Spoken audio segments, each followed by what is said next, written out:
Hi, this is Amir Anzur from amiranzur.com. I'm now sitting here with Martin Waldenstrom, who is the general manager of CashU.com, one of the leading payment providers providing solutions in the Middle East. Really interesting solution, and what we're going to ask Martin is how exactly people can take payments online and how they can give payments online as well. So, Martin, thanks for being on. Martin, just explain to us what CashU is. CashU is a online payment solution targeting, what should I say, the consumer who does not want to use his credit card or don't trust using his credit card online. We provide a solution where we believe it is that is more secure and where you as a consumer have more control over the payment. Another good thing with CashU is that we don't discriminate anyone, meaning that independent of age, sex, bank contacts, whatever, you can still use CashU as a payment method. Okay, so what you're saying is if you do not have a credit card, then what you can do is you can open up a CashU account. Now, how does that work? Very simple. You go online to www.cashu.com. You will find one button there where it says sign up for a CashU account, and you click on it, you fill in some basic personal information, which creates a CashU account for you. It's totally free, and then you need to be able to log in. Okay. And once you have logged in, you have to credit your account with funds. Okay. Because it's a debit account. It's so you need to have funds in the account, and the funds that you have can then be used to purchase online. Okay, so perfect. So people go in and they sign up for an account, then they'll just put how will they add funds to their account? Depends on which country you're in. For example, as we are now in Dubai or in UAE, we have a few payment partners here, as we call them, through which you can credit your CashU account. One of them would be UAE Exchange. Now, every CashU account is, can I show you here? Don't know if it shows so well, but CashU has an account number. It's a 16-digit number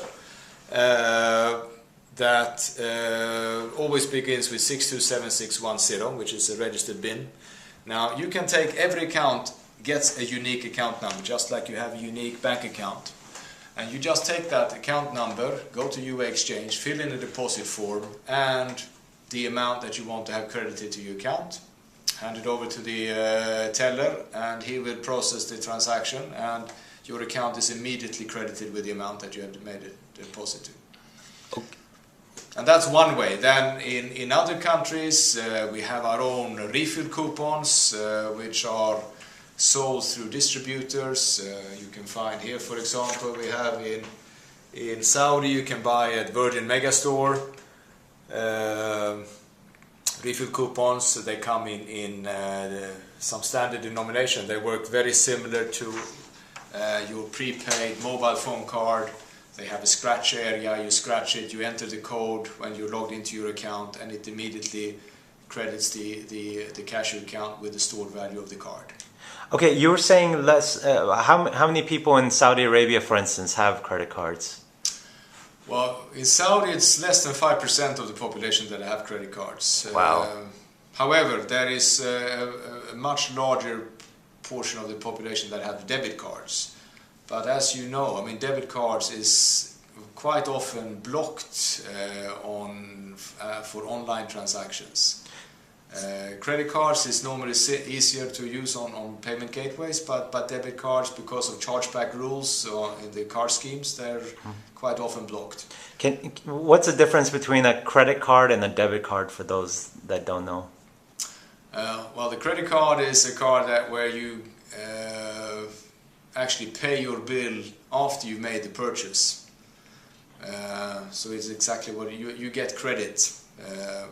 While a debit card means that you need to have actually put money onto the card before you make the purchase. So you can never make a purchase for an amount higher than what you have stored on the debit card. Now a debit card can be an ATM card, so it can be linked to your bank account, of course, so that it immediately debits your bank account for the transaction.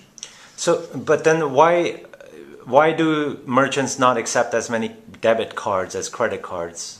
Well, it's not so much what the merchants are saying. It's the rules of the card schemes, which is set by the issuing banks. That there are, when you use a card, you have the right. Now we're talking about Visa and Mastercard and American Express and whatever there are. Now there are rules on what is called chargebacks, which means that. Let's say that someone has used your card without you knowing it. Maybe they have stolen your credit card details and they're using it online. Then you as a cardholder, the rightful owner, you can claim what is called a chargeback, which means that you go to your bank and say, hey look, this is a transaction on my credit card here which I never did. And the rules are that, well, you have two major rules in the credit card industry, which is a card present transaction and a card non-present transaction. A card present transaction is when you actually have your card, you go to a store and they swipe it in a machine. Then all the liability lies on the cardholder, which means that the merchant is very much protected.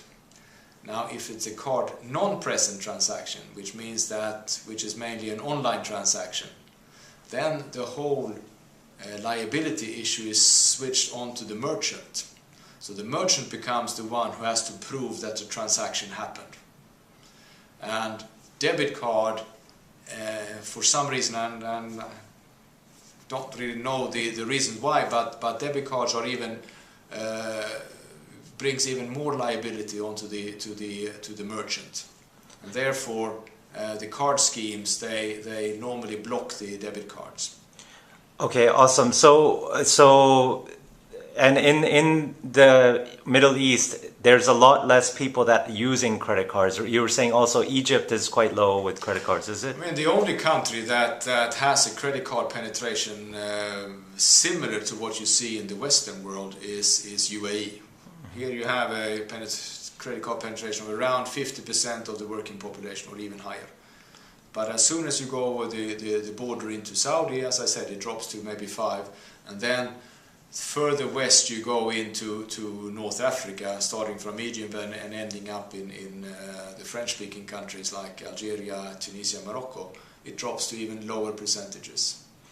And then you have other problems maybe not problems, but you have other issues in countries like Algeria, Tunisia, Morocco, and they have credit cards, but because of money remittance regulations in those countries, they are very seldom. You can seldom use those credit cards for transactions for international purchases. They are purely for domestic purchases. Oh, wow! So this region has some hurdles to get over that the United States didn't. Would you say? Definitely. Okay. The other thing, well, I would say it's very often that you if you sit in Europe or the US, you would look at the Middle East and you would say this is one market. But once you're here, you realize it's not one market. It's as many markets as there are countries, and each country have their own rules, and you have to realize that. Which means that some of these countries becomes fairly expensive to penetrate, because if you look at countries like Qatar and Bahrain, Oman maybe, where the population is fairly small,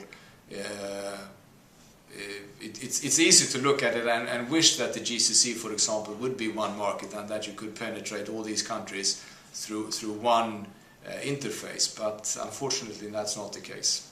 Okay. Okay, so your marketing for CashU, it's across the Middle East, it's global, or where can people get a CashU card? We are targeting the Arabic-speaking world. Okay. So GCC, Levant, and North Africa, those are the countries where we are present with CashU.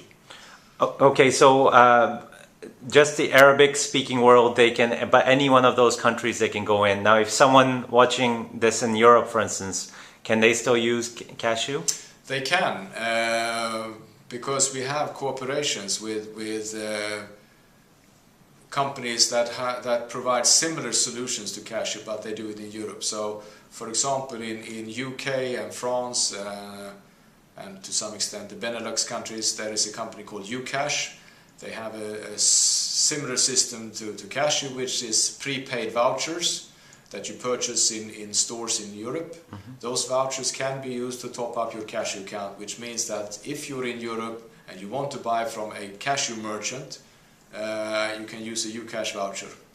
Okay, great. And what kind of merchants do you have mostly that are using CashU to accept payments? It's mainly games, I would say. World of Warcraft, Travian, Metin 2, whatever the names are. Those are the popular games. And also, of course, the Facebook games. I'll show you here, we have, if you look at this one, you have something called Facebook credits, which you need to buy, and you can see you can buy credits with CashU. Okay. Now, once you have your Facebook credits, as you know, you can play games like Farmville and Fishville and whatever they're called on Facebook. So that's the major category. Then you have voice over IP. Now, in some countries, as you know, here in the Middle East, voice over IP is blocked. So, but in the countries where it's not blocked, it's very popular to use CashU to pay for your voice over IP credits, so that you can make PC to phone calls. Another category that's pretty popular is matrimonial. You have a lot of local matrimonial sites where CashU is used to pay. You have, of course, the web hosting, domain name purchases, music download. I would say that CashU is mainly used with merchants that provide services. But you do have companies like Souk.com here in UAE, well, they're actually in Egypt as well, and in Saudi, which are actually which they provide a what should I say, marketplace where you can buy not services only but mainly items, and on those sites CashU is also quite well used. Okay, cool, great stuff. So if you're a merchant, you have to pay for signing up, or you just pay a percentage, do you? As a merchant, that's interesting as well. Yeah, of course, a merchant doesn't pay anything either. The process for signing up is very similar to a consumer. The only difference is that the merchant needs to provide us with some KYC documents. KYC stands for Know Your Customer. So we need to have some proof of who the merchant is, and the merchant also needs to have a bank account, because we need to settle the funds that the merchant are acquiring from his purchases, and that settlement can only happen to a bank account. We don't do any other payouts. That's for money laundering reasons. And merchant, do they have to have a company registration document, or it can be an individual? It can be an individual as well, but the only thing they need to have then is that we need to get some kind of a proof from them, meaning a passport copy, that's all. But they need to have a bank account. Okay, great stuff. So where can people find out more information? Is it on CashU.com? They can go to www.cashu.com, yes. And CashU.com has been around for how long? Since 2002. 2002. So and you have how many employees? We're around, 25 or 26 employees today. Yeah. Okay, wow, based out of... We have offices here in Dubai, we have offices in Amman, and we're now setting up in Cairo. Wow, okay, great stuff. Okay, great stuff coming up from CashU. And you also discussed with me some other stuff that you're coming up with in the next couple of months and years. So excited to hear a lot of the product releases. Would you like? We have some new releases coming out soon, which is going to expand our product offering for merchants. I mean, CashU's aim is to be the premier or the premier choice for all kind of online payments in the Middle East. So we're expanding into other payment methods, but more about that some other time. Okay, thanks Martin from CashU.com.